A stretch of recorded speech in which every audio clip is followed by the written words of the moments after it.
Well, hi, everybody. My name is Garrett Schmidt. I am the managing editor for VBC Exhibit Hall, and I would like to welcome all of you to today's live webinar hosted by Roji Health Intelligence. And it is titled Supercharge Your ACO, 6 Strategies to Be Top Value and Fuel Growth as well. So a few items of note before we get started. Everyone has joined today in listen-only mode, so this is a traditional webinar format, so you don't need to worry about muting your microphone or turning off your camera. We can't see you, I promise. But we do want to hear from you, and so we're going to have a time for some Q&A toward the end. And at any time during the presentation, if you have a question that you would like to submit, you can do so using your attendee module. There's an area for questions, which is different than the chat. So go ahead and drop your question there, and we'll get to as many as we can today. If for some reason we're not able to get to yours, or we run out of time or whatever, don't worry. Someone will get back to you via email to answer your question later. So please, even if we're wrapping up at the very end, go ahead and ask your question, and we will get to as many as we can. Finally, today's session is being recorded. So what's going to happen is afterwards, you will receive an email from one of us, and it will have a link to the recording, as well as where you can download the slides and visit the virtual booth, which I'll tell you about in a little bit. And there'll be some stuff there. So everyone who registered will get that email. So even if you had to drop off early for some reason, or even if someone wasn't able to make it today, they'll receive that. And so we'll get that to you afterwards. And then finally, without any further ado, I wanted to introduce our speakers today. First of all, we have Miss Terry Hush, and she is the CEO and co-founder of Roji Health Intelligence. I've known Terry for a long time, and she's wonderful. And so I'm sure she was going to give us a wonderful presentation today. And also Dan Cronin, who is business development for Roji. So welcome both of you, and looking forward to the presentation today. Well, thank you, Garrett. I'm really excited to be here today and to talk about Supercharge. So we're ready to go, and we have a lot of content to cover. So what you're seeing first is kind of an ambiance of what we're going to be discussing today, because it's a thermal spring. So if you feel like you're kind of in a thermal spring related to ACOs and growth and trying to make sense of all the requirements now as they're changing, then I don't think it's a surprise. So let me go on with a little bit of the lead in. I'll be doing a couple slides to lead in, and then Dan will go into some of our strategies. So the first thing we want to talk about is the future and what kinds of things are pressuring ACOs for the future. Well, they're coming from the external realm, which is more of a threat to the program. That includes political threats and economic threats. And most of those threats are really coming from the sense that ACOs are not saving enough to be a viable future tool. And you see a lot of that coming out in the press over the last several years. Low savings relative to the total Medicare program, high costs per ACO patient, lack of growth is fed into that. And then there are internal pressures which threaten individual ACOs. The first of these is competition, which we're going to talk a lot about today. Another one is the economics of risk. So going into risk, as the stakes get higher and the population-based payments start to come into the program, that's clearly a sustainability threat for many ACOs. And then lack of growth again. Excuse me, struggling with a little bit of allergies beginning the season. Bottom line, what are all of those issues having in common? The first thing is slow movement towards value. To the extent that ACOs are not moving towards risk, there's a jeopardy to the future here that we don't see with some of the other payment models. And certainly what we don't see it in is the competition. So here are 6 different competitors to traditional legacy type ACOs. Well, there's the Medicare Advantage program, There are other payment models. You can see even ACO Reach is a competitor to MSSPs, ACO enabler organizations, and then of course the big giants in healthcare, Amazon, CVS, Optum practices. The question we want to ask is, what do these models offer to physicians and patients that ACOs in the traditional sense do not? Because that is the central issue that ACOs need to address going forward if they want to achieve top value. Let's look a little bit at Medicare Advantage. You can see really steep enrollment over the years, and the important takeaway here is the number in 2022. I'm sure we're going to see a higher number in 2023, because if half the program is entering Medicare through health plan venues, then what you're going to start to see is the threat of a tipping point for privatizing Medicare.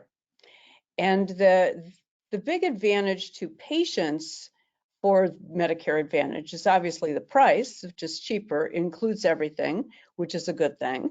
And there are some additional benefits to beneficiaries under Medicare Advantage. To Medicare, it also has an advantage, even though you see Medicare now coming out with a lot of concerns about the prior authorization and some of the other issues in Medicare Advantage. It offers a vehicle for a fixed price by having a population-based payment. So that's what we're starting to see emerge in the other payment models, but I don't think that we should minimize the competitive power of the Medicare Advantage program.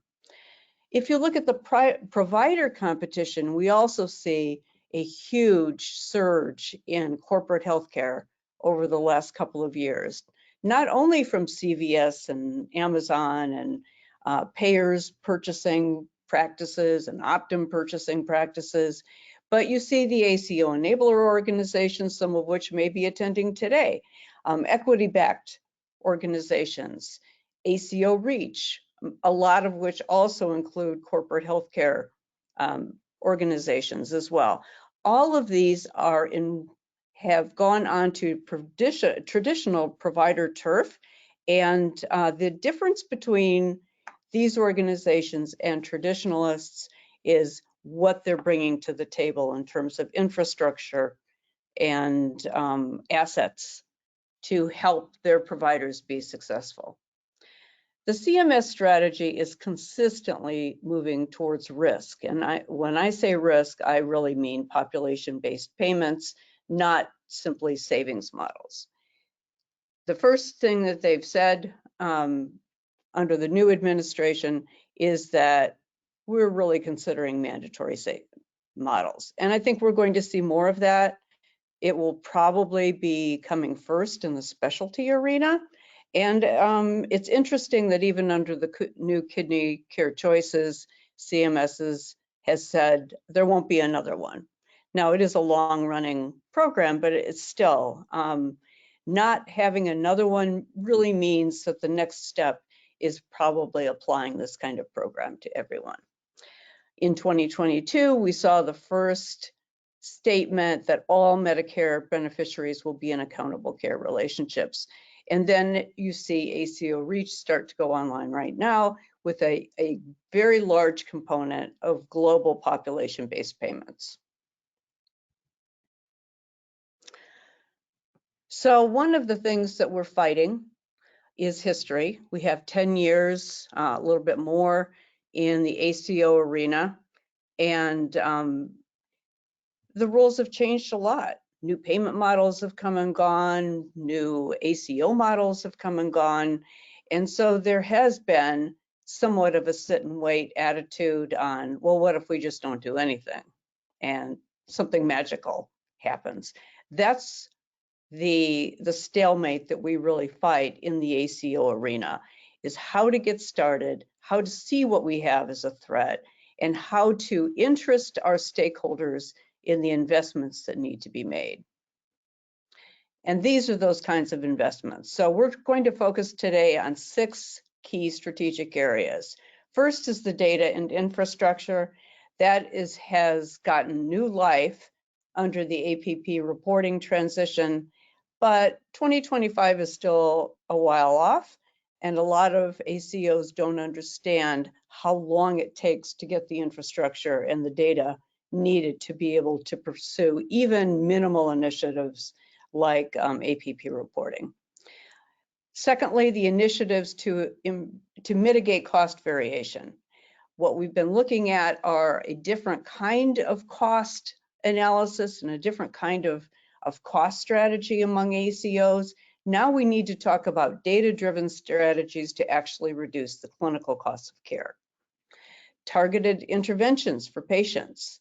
Rather than using low data tools, start using high data tools to actually target interventions to the correct patients and get more for the money there. Health equity, not just ACO reach. Health equity is bleeding the bottom lines of organizations who haven't recognized that some of their people are failing because they haven't been addressed or can't access care. Health equity is going to be a major strategy in a cost way going forward. Clinician-directed initiatives and consumer, both of these target what needs to happen to keep everybody in the ACOs rather than physicians exiting with their patients and going to equity-backed organizations. So Dan is going to start with going into some of these strategies, and then we'll wrap up with me on the clinician and consumer strategies. Okay, thank you, Terry. So first off, we'll be talking about data and infrastructure. We know that we need a deeper dive approach to analytics in order to succeed under value-based payment models. And to do that, you need more than just a retrospective approach. You need a solid foundation of usable data to identify cost drivers in your organization and then act on them. So we've identified 5 building blocks of ACO data. So you will need to create a patient-centric database from these 5 building blocks. With APP reporting, you'll be aggregating claims and EHR data.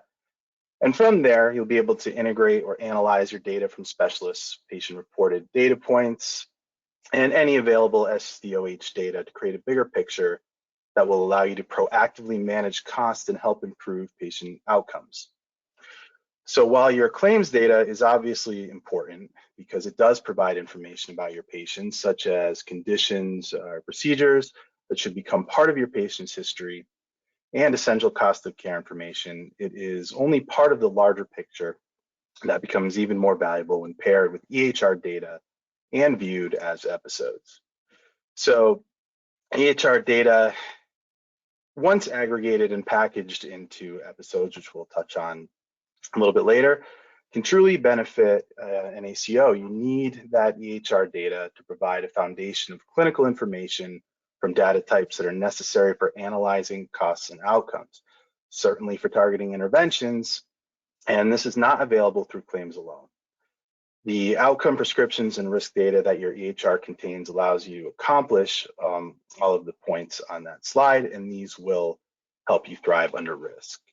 So how do we get the best value from your data aggregation? So we know that you, or perhaps an expert vendor, will need to aggregate all of this data from all of the disparate sources that may exist within your ACO network for all of your patients in order to report under APM performance pathway. So wouldn't it make the most sense, because you will be undertaking this effort already, that you should integrate as much data as possible into your systems and use it to its full potential for improving outcomes, and not just use it to report on APP measures. For example, you don't want to limit yourself to QRDA1s just because you think it'll be easier to report ECQMs. In fact, unless you're a single EHR ACO, not all of your provider systems may be able to produce them, so you wouldn't be able to report the ECQMs anyway. And it's also important to note that the cost in data aggregation is tied primarily to retrieval of the data. So using flat files instead of QRDA1s actually takes less resources to process, and they will be much more data rich, enabling you to create the type of patient-centric database that will give you the ability to truly reap the benefits of your data aggregation efforts. So we're going to take a look at essential data types for aggregation. And here are the data types you need to be able to view that will allow you to identify when patients are in a predictive state of cost or therapeutic inertia, so you can see and predict when they are at risk of a decline and in need of an intervention, or perhaps multiple interventions. So how do you accomplish this? Let's move on and take a look at some more strategies that will allow us to approach. So cost mitigation. The key here is that what we're looking to find and reduce the variations in costs and outcomes that can go undetected unless you are using tools that optimize your data and enable you to identify these variations. All right, slide 17. So right here we have an example of a perfectly natural dialogue that I'm sure you've all had in your workplace. And we want to use it to illustrate, quite literally, that data can in fact be prospective and not just retrospective. And as goes this slide, so goes my one and only attempt at humor for the afternoon, which is probably for the best, but I made the effort. How data-driven intervention processes work. So we see 2 points here that show us if you are simply collecting data from easy sources like admissions, ER, HCCs, this will not be enough to help predict future costs or patient outcomes. However, we also see 3 follow-up points that show us if you package your aggregated data into tools like patient episodes, you will gain much more valuable insights, allowing you to manage costs and outcomes using both procedural episodes and condition episodes. So with that, we're moving on to how do you use patient episodes and what are the benefits? And so you want to think of episodes as your tool, vehicle for analysis that allows you to find the variations in costs that we mentioned in order to help you improve your outcomes, as well as help mitigate your costs. We will look a little bit more closely at some examples of these a little bit later, but we're going to look at cost interventions first. So moving along to some examples of cost interventions that you may have identified after reviewing your episode's data, while you can see these examples here, the primary takeaway is the importance of collaboration.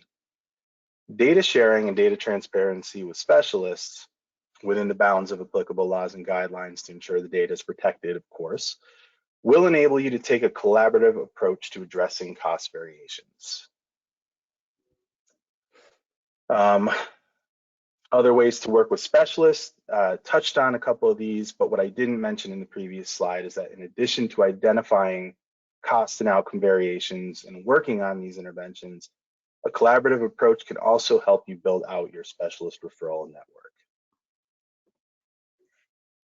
So we'll sum up this section here, where we just want to say collaborating with specialists and utilizing the data packaged in episodes will allow you to mitigate costs, improve outcomes, and ultimately strengthen your organization. And then I had mentioned that I would return to talking about episodes and how to utilize them. And in this next section, we will talk about using them to target interventions and improve outcomes. So the first thing we're going to look at is key episode analyses.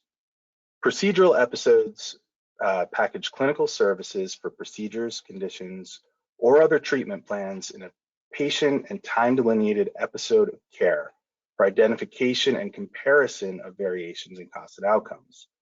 These analytics can target areas for clinical and cost improvement strategies. Episodes can also be used to measure costs associated with the Medicare cost measures and with bundled payments if supported by the data. So the first type of episode we're going to look at are patient-targeted interventions. So how do we use episodes to proactively target patient interventions? Condition episodes can help target specific sections of a population for intervention before they suffer a potentially catastrophic event. let's look at the first example here, patients with diabetes. So just looking retrospectively at a list of all these patients does not help you target interventions and improve outcomes. You can, however, identify and target specific groups for intervention when you are able to see subpopulations within those patients diagnosed with diabetes, but who may also be, let's say, obese and not have seen a nutritionist or a dietitian. Perhaps they have a diagnosis of CAD or stroke, heart failure, etc., but they are not using a specific type of medication you may choose to prescribe. Maybe they are obese and on insulin only with no GLP-1. So my point here is that the data packaged in condition episodes really allows you to dial in and target very specific clinically focused interventions. Can I mention one thing here, Dan? No, please do. One of the questions that we get a lot, and which I'll address in clinician-directed strategies, is how do you engage physicians in actual cost? Well, the way you engage physicians in actual cost is to give them the tools to identify clinically what is not happening with a patient. And these are examples of things that can be ported into the EHR at point of care so that a physician can actually see this patient is qualifying potentially for this intervention to go to a GLP-1, for example, or for referral services, rather than the physician having to go through the history of the medical record and figure out what has or has not been done with that patient.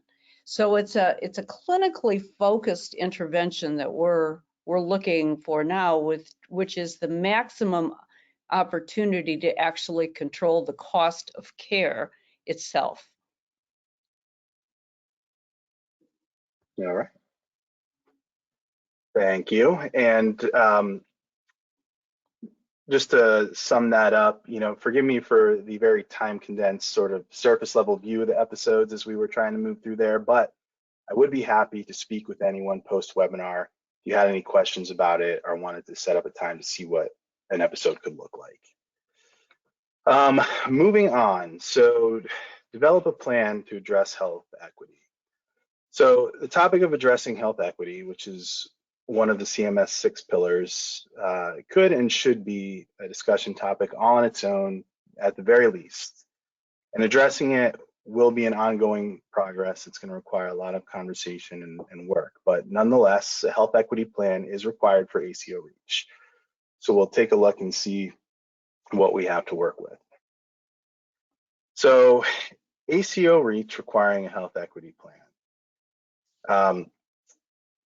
So I recently listened in on a call where there were several individuals participating, talking about the first step in addressing health equity that we have available through means of data, which is the social determinants of health, which CMS pretty much says defines an individual's circumstances that affect their ability to access care and treatment. And that data is currently classified by Z codes, and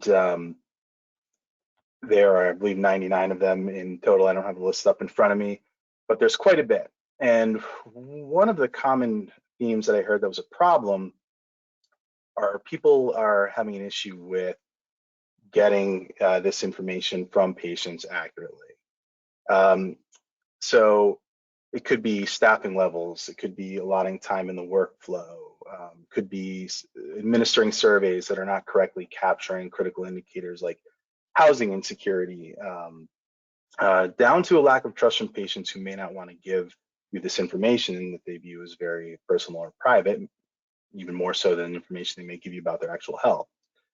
So I did hear that people are trying a variety of different methods to gather this data, gather it in a meaningful way, but there was no confident singular solution to the problem.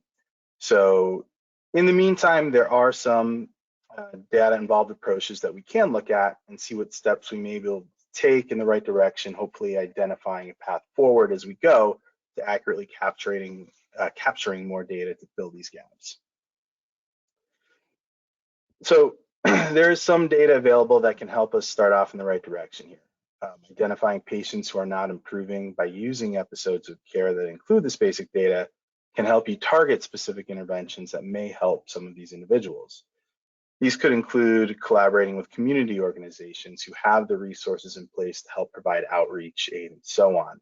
They may even be willing to survey patients who in turn may trust them more because they know these organizations that are active in their communities, and with their consent, they might be able to provide you with the results of some of those surveys and give you deeper insight that can become part of the patient's record in a meaningful way. So, so the collection of SDOHs that we talked about previously, and then what strategies people are using to try to get that and complete the the patient information in a meaningful way is something that I'm very interested in hearing what people out there are doing and what their thoughts on it are. So again, I'm happy to have a conversation anytime. Feel free to reach out, the contact info, and love to have a conversation with you. But in the meantime, I'm all set here. So thank you for listening to me. And with that, I'd like to turn the reins back over to Terry. Okay, thanks, Dan. And what we're going to talk about right now is the clinician and consumer-based strategies that a lot of ACOs have struggled with over the years. And I think part of this reflects the fact that ACOs have been kind of in the background of the organization, more of as a contracting arm, rather than in the mainstream of the organization dealing with actual economics of physician practices, the economics of the organization itself. So one of the things that we hear all the time from physicians is that they don't see cost data, or if they do see cost data, they see it in benchmarks and overall scores that make them feel bad. What needs to happen is to share real cost data with patient detail with physician for two reasons. One is that it validates in the physician's mind what is going on. If you are looking at a variety of different patients with different procedures, for example, and you see a variety, that cost variation curve, it's kind of stunning to be able to dig in there and look and see what is causing certain patients to be completely in the high cost realm. I mean, sometimes you find the train wrecks, but more often you find things like small tinkering of a comorbidity effect or a redo or an exacerbation history with a condition, or you see an issue of patient selection. Perhaps the patient wasn't the best prospect for a surgical procedure at that time. So there are a lot of things that can help physicians start to retool their own processes. Another way is to centralize the SDOH data collection process, to expect the practice to be able to do those 99 Z codes, which are a little confounding to begin with. They overlap, and the current data is already showing that really big things are being missed, like homelessness is one of the things that's being missed. And that is potentially a trust factor, trust issue anyway, in patients being willing to admit to their physician that they have these issues. Helping physicians participate, and again, I want to emphasize clinical cost and outcome initiatives is important. They get excited and energized about that. I was asked once, well, what does it take to involve physicians in administrative issues? And my answer to that was, well, I don't know why you would want to. Don't fail to utilize the clinical expertise of physicians. That's why they're in the game. So we really need to figure out a way that is realistic in helping them participate without overburdening them with data, small samples of patients, small selection of various outcomes and variation of costs and outcomes themselves. do aggregate the data for APP reporting. Don't depend on practices to do as much in the APP reporting realm, because that will tax the resources available to physicians. And provide physicians with information and coaching. We have completely changed the role of physicians in value-based care. We're expecting them to share cost data with patients. We're expecting them to help a decision-making process. We're expecting them to be motivational interviewers. But all of those things require a completely different skill set and information at their fingertips that really it would behoove ACOs to figure out how to provide. Again, don't punish physicians with scores. The name of the game is collaboration, sharing sufficient but not overwhelming patient detail, create collaborative improvement projects, provide time for them to do actual data review, and look at point of care data through EHRs. The reason physicians are fleeing to corporate healthcare and employment is because they trust that their future is stronger. Just think about that for a second. If they are trusting that their future is stronger when corporate healthcare, whose main mission at this point is to provide not only a strong network of healthcare, but to participate in value-based payment models, then physicians are more willing to participate in value-based care than you think. They want to be in an organization that is going to secure their futures. So figure out ways of integrating their leadership with ACOs. Think about how you might facilitate with your organization improvement in centers of excellence, using centers of excellence as an ACO brand, and involving patient initiatives in those centers of excellence. And figure out how you as an ACO, not just your underlying organizational practices and hospitals and whatever your ACO is built on, but connecting with community organizations yourselves to broaden the services and referrals for your practices. Let's talk a little bit about consumer strategies, because this is another strong appeal for equity-backed organizations. Front end, we will provide care to you. Schedule with us online. Come and see us at all hours of the day. Retail pharmacies. Most of the younger population is using retail clinics like their primary care practices. And indeed, in ways of many health systems have consolidated, you see it more and more difficult for people to actually contact and see their regular physician.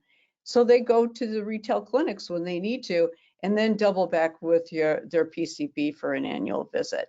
That's not going to be the best construct for saving money, and it doesn't tie the patients to you. So create communications in a way that you are the conduit for information to patients on how they can reach you, the conduit for cost transparency, involve their support systems, use their responses to identify what practices you need to undertake to make yourself consumer friendly, and provide physicians with the tools that they need to deal with patients they have. Your ACO competitors, this is my chance to do a little humor here. Your ACO competitors are not invisible. So it doesn't make sense anymore for ACOs to kind of sit behind their organizations and be thought of as more administrative or coordinative. Need to be out there. Physicians want to participate in organizations that are going to enhance their reputations and their skills. So some thought process as to what your ACO brand as a part of your overall network is a really important discussion to have with your stakeholders. Patients want healthcare that's affordable. they want it high quality. They're going to go to who's appealing to them and where the Yelp scores are, frankly. That's how people choose patients. They talk to their friends. They don't necessarily, the research is showing, listen to any of the clinical marketing that's being done by legacy health systems. So yes, you can fire up ACOs with strategies that spark change. And to that end, we are in the process of coming out with a new ebook that goes into a much deeper dive on these ACO strategies next week. So I hope you'll download this from rojihealthintel.com/resources, and you'll see an ability to get that. And I think that'll do it. We're ready for questions. Okay, great. Well, let's see. We did have a number of questions come in. If you do have a question that you would like to submit, go ahead and do so using your control module. You have a little questions area there, and we're going to get to as many as we can. If we don't get to yours again, we'll follow up via email afterwards. But in no particular order here, let's get started. First question is, what is the difference between aggregated data sources and integrated data sources? It's a fine difference. I'll answer that unless you have something to add, Dan. Feel free to. Aggregated data sources are data that's sitting in pools like an EHR database or your claims that are in special sources. Integrated data can be some of those, like specialist data comes from specialty practices and could include their EHR claims. But integrated data also includes data that you are creating through analytics. So the episodes, for example, will identify different gaps, and those kinds of answers that you create through conduits in the data will be integrated sources of data too. When you're integrating data, you are moving it into a patient-centric slot. So everything that happens to a patient, whether it's coming from claims or EHR data or SDOH, is all integrated data. Great. Did you have anything to add, Dan? Or we'll move on to the next. The only thing I would say is that people also need to understand that the aggregated data in that is also the process of deduplication of patient records. So, you know, if they visited multiple practices in your ACO, and then also, you know, it ensures that the most recent values of things like blood pressure are reported, so it drops off and it gives it to you in that time delineated format. And that's part of the aggregation process as well. Okay, yeah, that's a great point. Okay, next question here is, why do ACO competitors seem to be ahead of the game with data sufficiency? Money. Yeah. ACO competitors are largely financially backed. And they have come about because they wanted to invest in a risk model. My voice is failing now. So they have a lot of money, and they put that money into their systems because that's the binding force between the physicians and the patients and the information.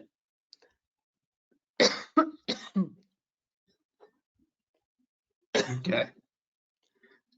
And just one thing to add there, if I may, shameless plug, if you will, but this is how vendors like Roji can actually help, because you don't need to deal with building these systems and trying to get all your practices on the same systems and all of that. We can actually aggregate all that data for you, package it into those integrated data sources, episodes, and you know, help you out with that process. Okay, I guess Terry went all in on that answer. He's still with us, Terry. Okay, well, while she's recovering. Next question here is, a plurality of Medicare patients have multiple chronic conditions, like diabetes, hypertension, obesity. How does your data feed into holistic management of all those simultaneously? So I'll start on this, and then when Terry comes back, she can probably fill in some of the gaps. But what we do with that data is a patient can fit into multiple chronic condition episodes, and then you can also drill down in the patient detail when you're looking at that. And when you go into the patient detail level, you'll see everything that impacted that patient. So if you were in an episode that you're looking at COPD, for example, and then you click on a patient in that view, and then you can also see if they're in another condition episode, or even if you're looking at the procedural episodes, you can see if a patient was somebody who received a procedure that you might not have noticed if you were just looking at a single visit record. And what that allows you to do is just really get the full picture of what's going on with that patient. And then it also allows you to, again, collaborate with any of the other physicians that this patient may have visited to kind of work on that, as you said, like holistic approach. Mm-hmm. Okay, great. We'll move along to the next question here. We may revisit that when Terry comes back. Yeah, absolutely. Next question is, to what extent is the responsibility of an ACO to pay for rectification of a patient's social determinants of health, like new housing, transportation, food, etc.?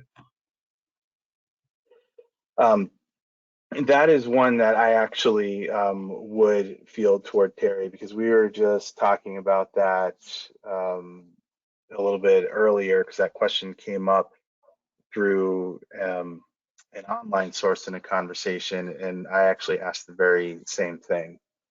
So that one, I'm gonna actually defer that one to Terry, and then if we can also forward these to Terry in email. Oh, here she is. Oh, there she is. Hey, Terry. So you're just okay? in time, Terry. If you're okay, we have a. All right. I'll tell you what. I'll repeat the question. Are you okay to talk, Terry? Yeah, I have a little bit of an asthma issue right now. Oh boy. Okay. Well, we'll probably go ahead and wrap it pretty soon. But if you feel comfortable, I'll go ahead and ask this question again. The question was earlier, a plurality of Medicare patients have multiple chronic conditions, diabetes, hypertension, obesity, etc. How does your data feed into a holistic management of all those simultaneously? That's a great question.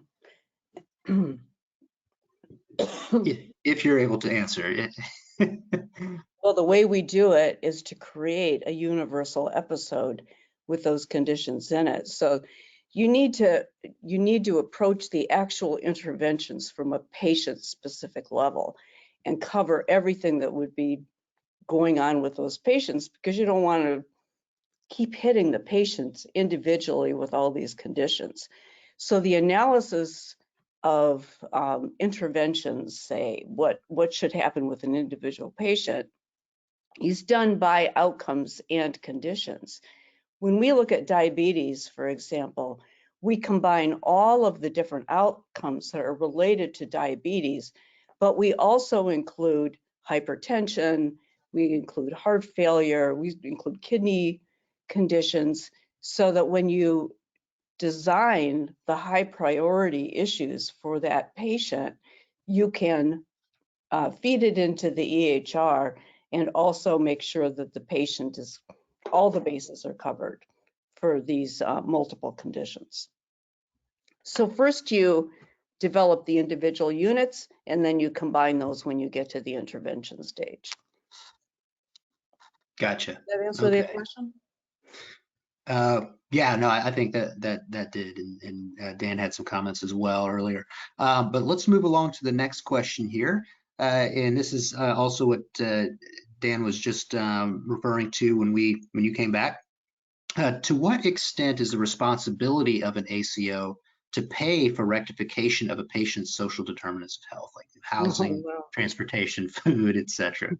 Right. I think that is a really tough issue, and I don't think anybody's answered that. I mean, it's definitely a policy issue. It's the same thing going on in education. How does a teacher resolve all the issues that they're dealing with at home? And healthcare is increasingly being called in to do some of those things. But the funding for social issues, the funding for homelessness, is really the job, because you can't avoid it, of everybody who's touching that system in education and healthcare and all of the core systems of society, to do what they can to refer those patients to other resources.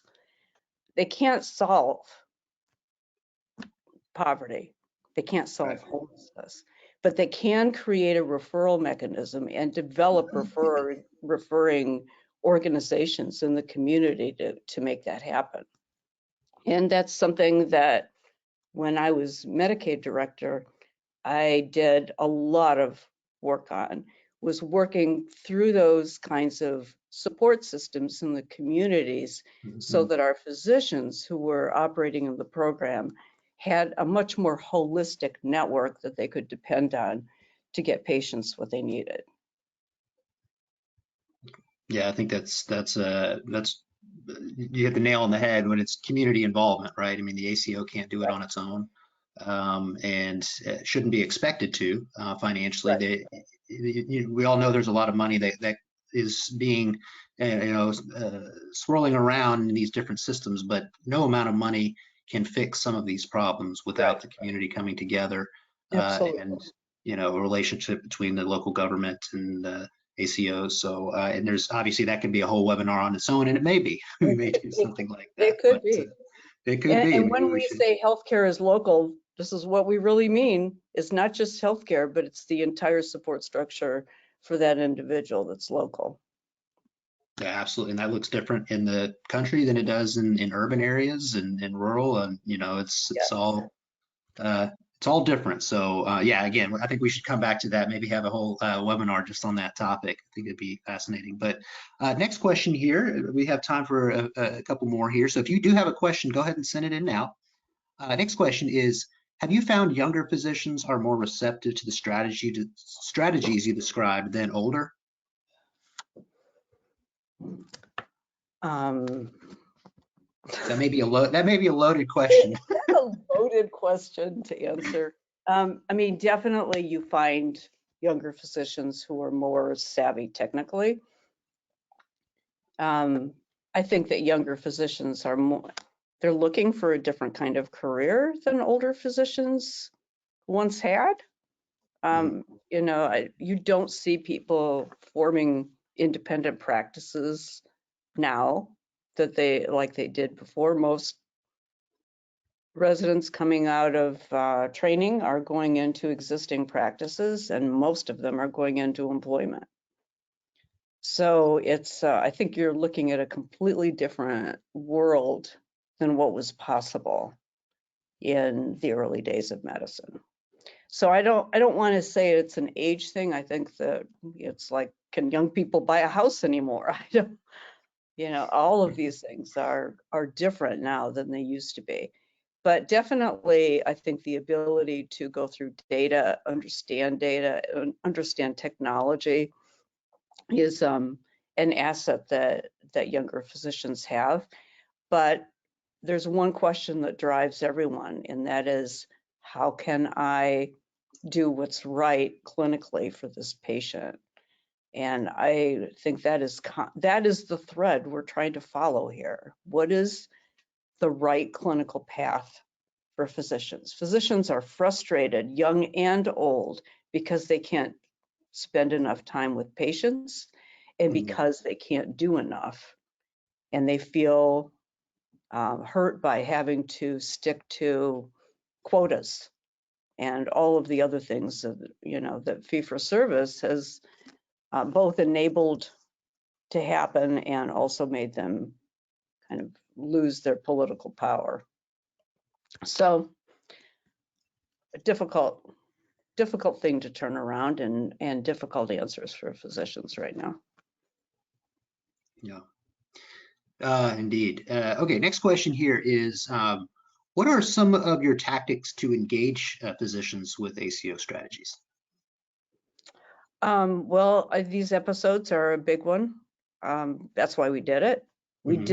We created the episodes because we wanted to help physicians be able to address cost variation and look at what was driving costs on their own by examining what ends up in a high cost case and what doesn't, and then also look at outcomes together. So the episodes are a big one. As I said, though, it's very delicately balanced with not overwhelming physicians. You've got to keep it small and sampling. You've got to help physicians see both good and not good things, and try to avoid getting everybody on the defensive with, shaming. I don't know how to put it more bluntly than that. But those are the strategies that we're using, very clinically focused. I think that's what sets Roji apart from a lot of the other analytics and measurement and performance-based organizations in healthcare and data aggregators, is that we're really focused on how we can actually move the needle on better patient care with physicians as advocates. That's a succinct, good answer. I think we've got time for one more, and this is actually a question that I kind of saved till last because it's sort of fun. And it said, what role does AI, like Chat GPT, have in ACO future, and how does your data feed into that role as a patient-centered database? What do you think? Any thoughts on that? Well, wow, you could spend a day on AI, right? Sure. AI has proven to be an enormously good tool in a lot of different settings. And, chat, I don't even want to go whether we want to, construct information for patients using chat information. Yeah, why not? Why not? But what patients and physicians are missing is largely coming down to humans. So I think AI can be an enormous tool in helping improve information, but we've seen too much to trust it implicitly and look at associative behavior or associative criteria and expect that means cause and effect. So we need to be really careful.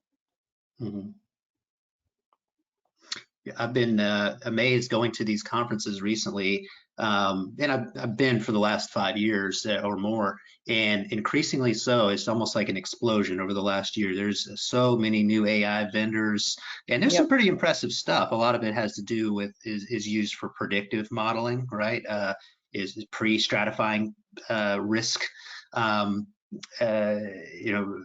Different kind of risk modules and knowing who's going to potentially, based on what sort of algorithms are have problems down the line, and so for preventative and for outreach and care management, that can be useful. But in terms of dealing with patients on a actual human to human basis, I think to your point, I don't know if we're quite there yet. But it's pretty impressive. I mean, some of the stuff coming out with Chat GPT and what it's able to do, and even with mental health, loneliness, some of these kind of things, there's some interesting things. Yeah. But remember that algorithms are just a formula, and somebody decides on what that formula is. And so that's part of the issue, is You can make anything act like it's predictive, Mhm. but look under the hood and see what the questions were that were being asked. So in the, we've spent a whole history of years on using admission lists and ER lists on the premise, or HCC scores, which were a device simply to try to make providers feel that they were being paid more fairly because the patient was complex. Mhm. Now they're being used as if they were predictive tools. They're not predictive. They're retrospective. Hmm. They are a compilation and an algorithm. Unless you're looking at data going forward and the way it's trending up or down, you can't say it's predictive. Because a patient showed up in the ER a month ago, well, maybe that patient showed up, but it's more of a probability question than it is a prediction. So I think we tend to romanticize the idea that AI can solve everything.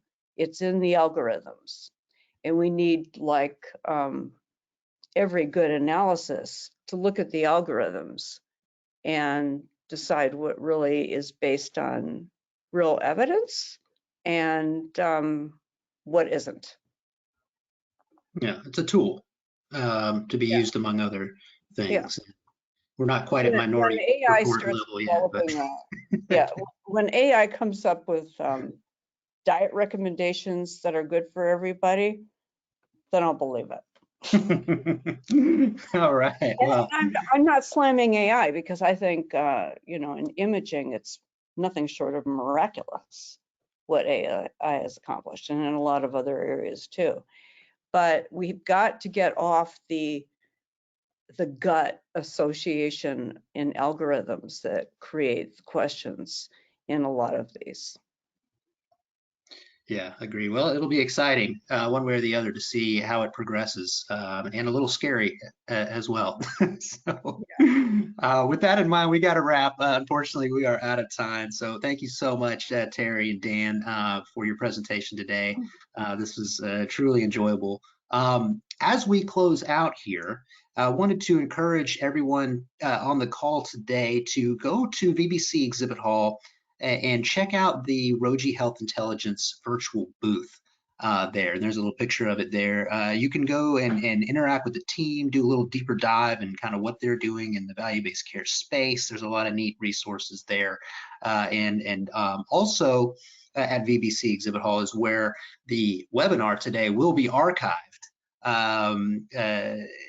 for future use, but we are going to send that to you. So again, when we're done, we'll be emailing you a link to the webinar today, as well as where you can get the slides. And then finally, if you'd like to reach out to either Terry or Dan, feel free to do so. Their information is here on the screen, or feel free to reach out to me as well. I'm happy to facilitate an introduction for you and we'll get you to the right place. So thank you all again so much for joining us today. I hope you have a wonderful rest of your afternoon. Bye-bye now. Yes, thank you, everyone. It was really great.